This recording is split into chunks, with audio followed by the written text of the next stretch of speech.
Got now the great pleasure to introduce Adam Curtis. It's our dream come true that Adam Curtis is here. Adam is a documentary filmmaker and a writer.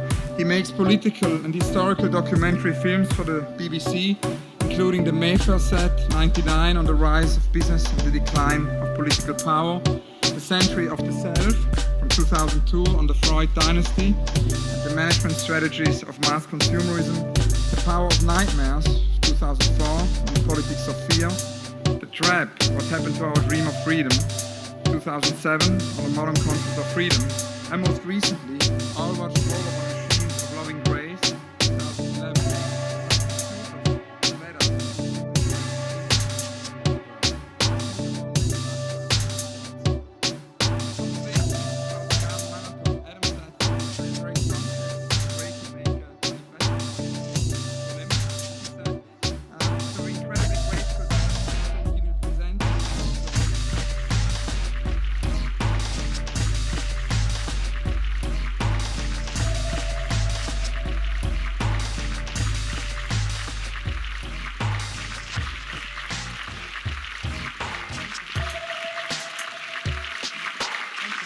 Is this mic working? Yeah, it is. Thank you very much for coming for along. I think Hans Ulrich dignifies it by saying it's a manifesto, it's a rant. I'm sorry about that. It's a manifesto, it's a rant. I'm sorry about that.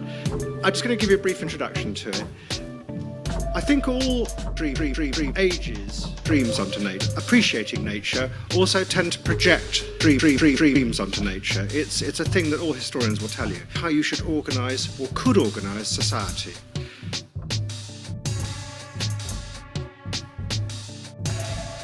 It's a great and wonderful thing to do, like, this idea of the centrality of human beings and the formal ordering, the romantic, oh look, that means that what we believe in how society should be organised is right. It's not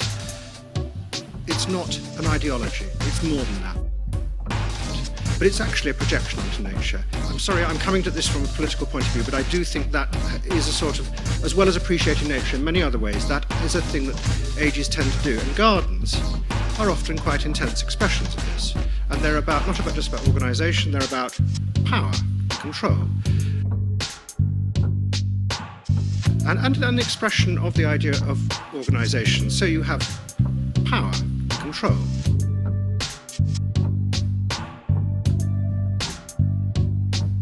Power and control.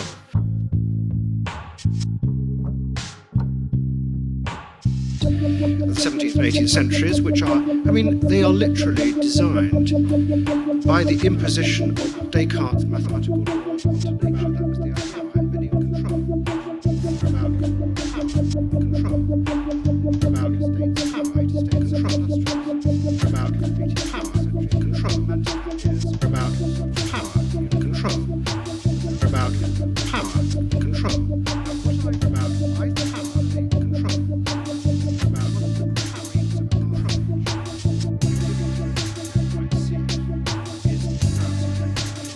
Not just that it makes things, but it can actually help to organise society in different ways.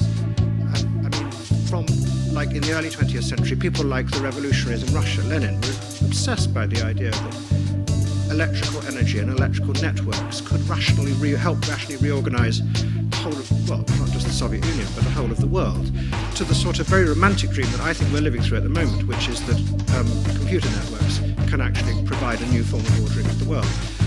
What I think has been not recognised properly is the extent to which those sort of scientific rationality, romantic dreams have been projected by our age onto nature and read back again to say, oh, it means it's natural. So I just thought I would make a short film to try and correct that a bit. I'm only telling one short story, which I think is interesting and is germane to this point. It's 8 minutes 47 seconds long. So I have ruthlessly simplified because that's what journalists do. But I think it makes this point, and it's an interesting story that I didn't know about until I stumbled upon it. I hope you enjoy it. It's got some very nice animals in it as well. Thank you for coming.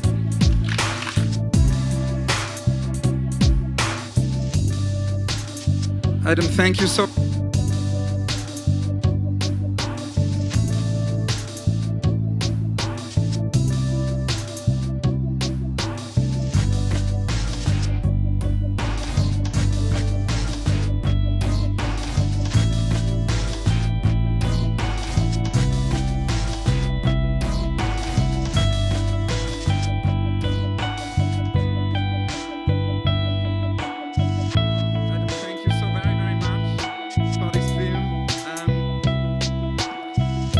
first question I wanted to ask you is that your most recent longer piece is actually all one machines of loving grace.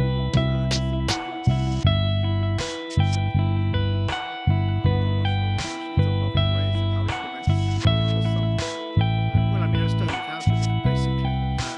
But I extended it because what I think, as I said at the beginning, what I think is that we haven't fully recognised the interpenetration between our scientific ideas and the way we think about a lot of, not just nature, but a lot of the rest of the world.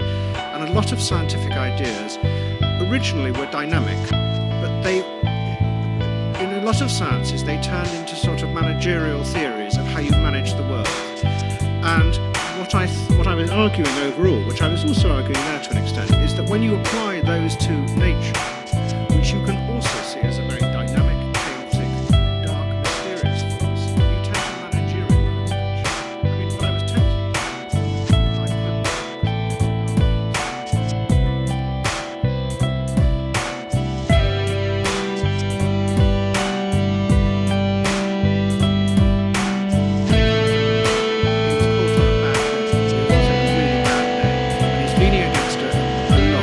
Middle of the jungle, and he is, super ranting about how nature is dark, horrible, disgusting, it'll chew you up, it'll destroy you. What I'm saying is that there are many, nature is just stuff, we invent it all the time. But in our age, there are other versions of nature. There is nature red in tooth and claw, which supports the free market, so but there is also Herzog's rant, which is that it's a dark, frightening, chaotic, almost apocalyptic force that we manage to slip through at our peril.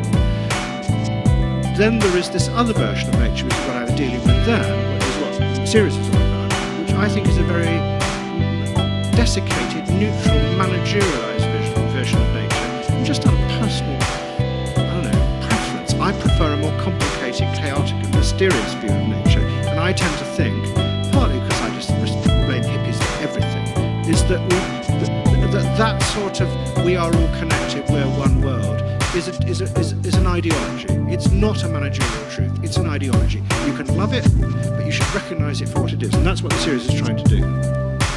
And actually, when we met for the first time, I was not really supposed to say that in this company, but it's true. I'm much prouder of trying to find out new facts about the world, present them as stories and tell people about them and try and get as close to the truth as possible. I think art is about something much more complicated, much deeper, more profound. I'm saying this, much better than I could ever do, and I don't want to do it.